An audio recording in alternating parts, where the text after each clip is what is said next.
प्रिय विद्यार्थियों, मैं डॉक्टर राजेंद्र सिंह यादव आप सभी का स्वागत है मानव भूगोल की ऑनलाइन क्लास में।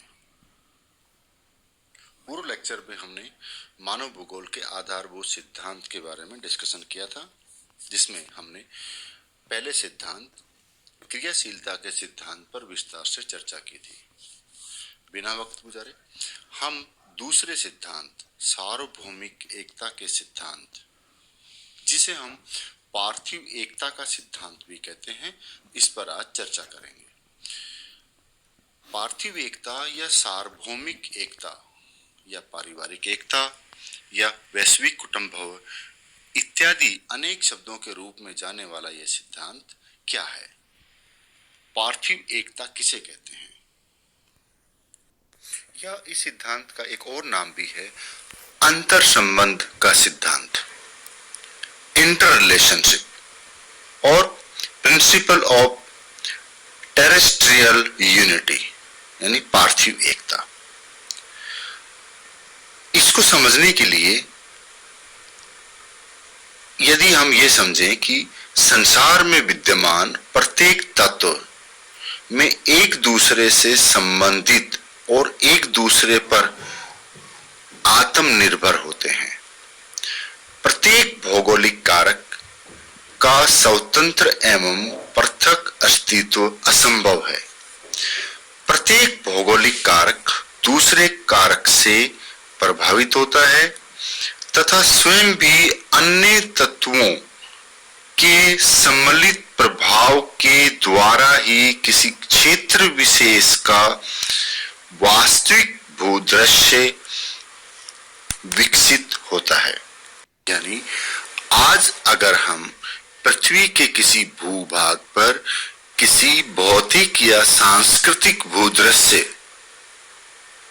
को अगर देखते हैं तो उसके पीछे सार्वभौमिक एकता है।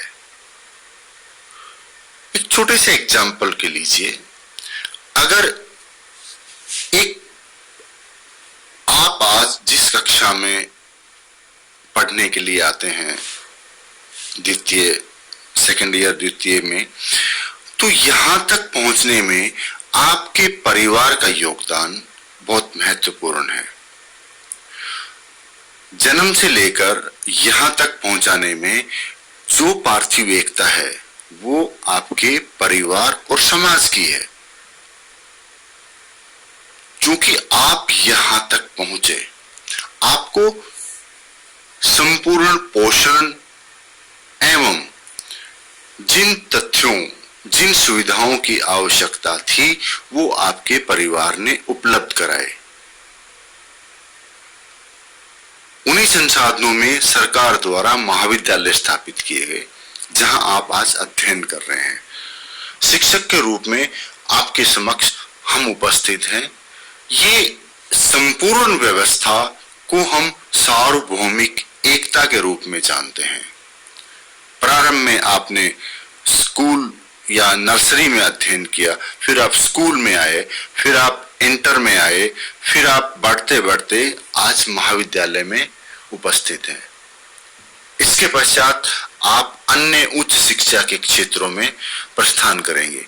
ये सभी एक सिस्टम के तहत कार्य करने वाली रूपरेखा है।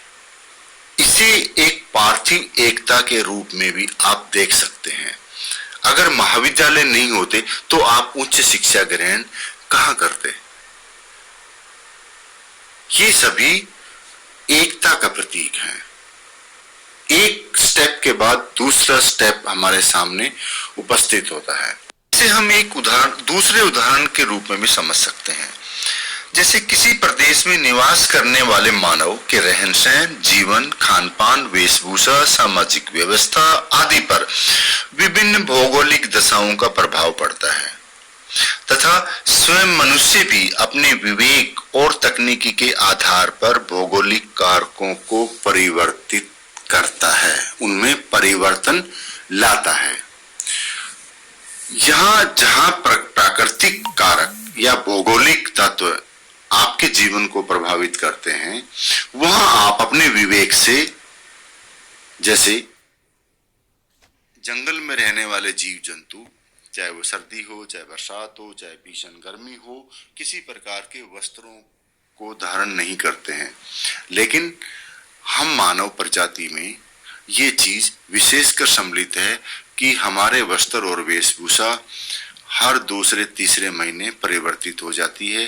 फैशन के आधार पे हम विशेष प्रकार के अलग अलग वस्त्र धारण करते हैं। तापमान और मौसम के अनुसार ही हम अपने शरीर को ढकना या रहना पसंद करते हैं। अपनी सुख सुविधाओं के कारण ही हमने अपने आवास या गृह निर्माण में उपयोग होने वाली सामग्री में परिवर्तन किया। उसमें अनेक चीजों को सुविधाओं के रूप में इस्तेमाल किया गया। ये सभी चीजें तकनीकी तौर पर चूंकि मानव के जीवन को सुगम बनाने के लिए उनका इस्तेमाल किया गया। सामान्य शब्दों में हम कह सकते हैं कि विश्व के सभी भौगोलिक तथ्य, चाहे वो जड़ हो या चेतन हो, एक दूसरे से संबंधित हैं। इन तथ्यों में स्वतंत्र इकाई नहीं है, इसलिए इनका पृथक अध्ययन करना संभव नहीं है। उदाहरण के तौर पे, अगर आज हम जिस तरह और पृथ्वी या जहां हम खेती करते हैं, जहां हम कृषि कार्य करते हैं, जिस पर हमारा पूरा पशुपालन निर्भर है, कृषि कार्य को बिना पशुपालन से पृथक नहीं किया जा सकता, चूंकि कृषि कार्यों के उप उत्पादों पर ही पशुपालन निर्भर करता है। लेकिन कृषि कार्य कहाँ होता है? मृदा पर। उस मिट्टी के निर्माण में हजारों लाखों वर्ष लगे हैं। मिट्टी के निर्माण में जलवायु, भूमि, वनस्पति का सम्मिलित योग होता है। लेकिन मिट्टी स्वयं वनस्पति को प्रभावित करती है। जलवायु के विभिन्न कारकों के प्रभाव तथा धरातलीय आकृतियों का निर्माण होता है। लेकिन स्वयं पर्वत भी जलवायु को प्रभावित करते हैं।